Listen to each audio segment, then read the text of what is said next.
Hello students, welcome to math classes. Today we solve question 4th of exercise 5.1 chapter 5 arithmetic progression for standard 10. In previous video we finished first to 5th question. In this video we finished 6 to 10 question. The fourth question is कि which of the following are APs. तो पहले हमें APs है या नहीं है वो check करना है. If they are AP, find the common difference. अगर AP है तो हमें common difference find out करना है and write 3 more terms. अगर AP है तो दूसरे हमें 3 टर्म भी फाइंड आउट करने हैं. हमारे पास यहाँ पे 1, 2, 3 और 4 टर्म है. हमें 5, 6 और 7 टर्म फाइंड आउट करना है. तो यहाँ पे 6 ले लेते हैं कि 6 AP है या नहीं है. तो 0.2, 0.22, 0.22, 222, 0. एक और 2 आएगा. ओके, तो इस तरह से हमें दिया गया कि ये एपी है या नहीं है वो चेक करना है. तो यहाँ पे तो देखने से ही पता चल जाएगा कि इसका कॉमन डिफरेंस इक्वल नहीं है. फिर भी हम चेक कर लेते हैं कि ये A1 हो गया, ये A2, ये A3, ये A4. तो यहाँ पे डी फाइंड आउट कर लेते हैं. A4 माइनस A3, तो A4 मतलब 0.222 माइनस 0.222. तो यहाँ पे एक 0 और लगा देना पड़ेगा क्योंकि यहाँ पे 4 है, यहाँ पे 3 है. तो 0 पॉइंट यहाँ पे कितना रहेगा 2 और ये आगे कितने 0 आएंगे 3 0. तो हमारा आंसर रहेगा 0 0 0 मतलब 3 0 पॉइंट के बाद 3 0 और 2. उसके बाद A3 माइनस A2 कर दे तो उसमें कितना रहता है. तो 0.222 माइनस 0.22. तो यहाँ पे एक 0 लगा देते क्योंकि यहाँ पे 3 है, यहाँ पे 2 थे इसलिए एक 0 लगा दिया. तो 2 माइनस 0 मतलब 2, यहाँ पे 2 माइनस 2 0, 2 माइनस 2 0 और पॉइंट 0. लेकिन यहाँ पे ध्यान से देखो, यहाँ पे 3 0 आ रहे हैं, यहाँ पे 2 0 आ रहा है. ओके, तो ये हमारा क्या हो जाएगा कि डी, इसका जो डी आ रहा है वो कॉमन आ रहा नहीं है. तो इट्स नॉट एपी. जो कॉमन डिफरेंस आ रहा है वो इक्वल आ रहा नहीं है, इसलिए ये एपी होगा नहीं. अगर एपी होगा नहीं तो हमें कोई आगे का क्वेश्चन भी करना नहीं है. ओके, तो ये हमारा क्वेश्चन खत्म हो गया. अब हम 7 करते हैं कि 7 एपी है या नहीं है.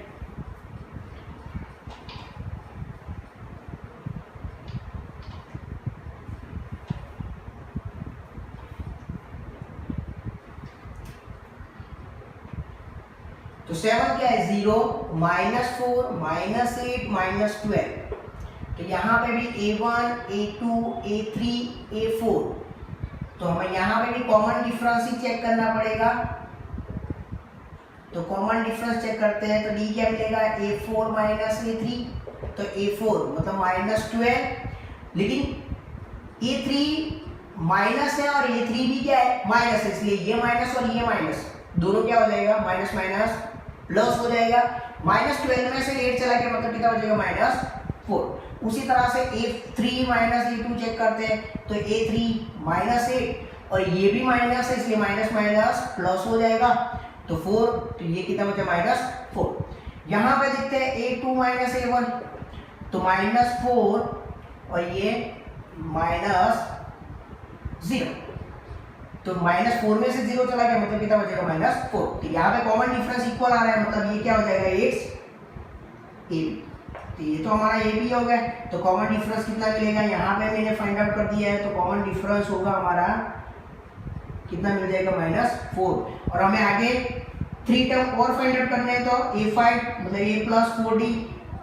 तो A कितना हो जाएगा जो फर्स्ट टर्म हमारा ये वही हमारा A होगा. तो 0 + 4 और यहाँ पे D कितना है -4. तो 0 प्लस माइनस प्लस माइनस और 4 4 जा 16, इसलिए हमारा आंसर कितना रहेगा -16.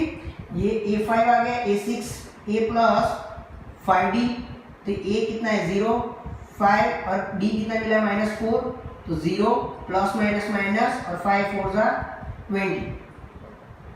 तो यहाँ आंसर क्या बचेगा -20. तो A7 कितना आ जाएगा तो A + 6D.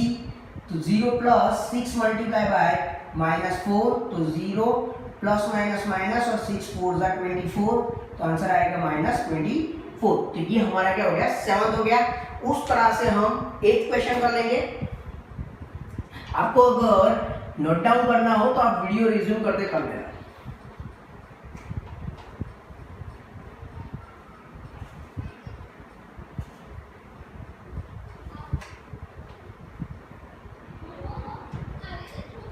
चलो 8 नंबर कर लेते हैं कि 8 नंबर क्या आएगा, -1/2 -1/2 -1/2 -1/2।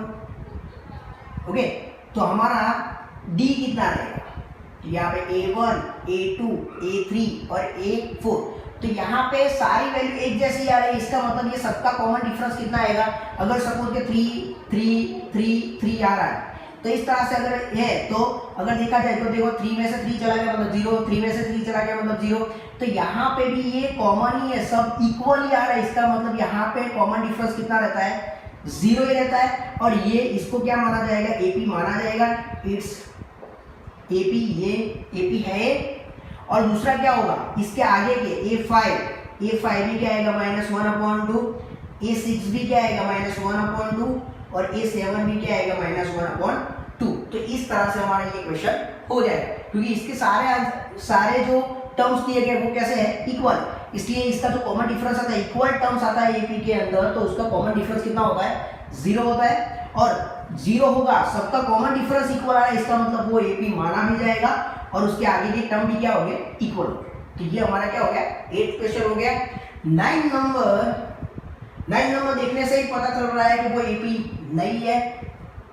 देख लेते हैं यहाँ पे कि 1 3 9 27। तो डी देख लो, 27 में से 9 माइनस करो तो आंसर क्या रहता है। और 9 में से 3 माइनस करेंगे या 3 में से 1 माइनस करेंगे, तो यहाँ पे 27 में से अगर 9 माइनस करूँ मैं तो हमारे पास 18 बचेगा। और यहाँ पे 9 में से 3 माइनस करूँ तो 6 बचेगा। यहाँ पे कितना बचेगा, 2 बचेगा। मतलब कॉमन डिफरेंस इक्वल नहीं है, तो इसका मतलब क्या हो जाएगा, इट्स नॉट AP। तो ये हमारा AP नहीं बन रही है। तो हम 10 नंबर चेक कर लेते हैं। तो 10 नंबर हमारा क्या रहेगा,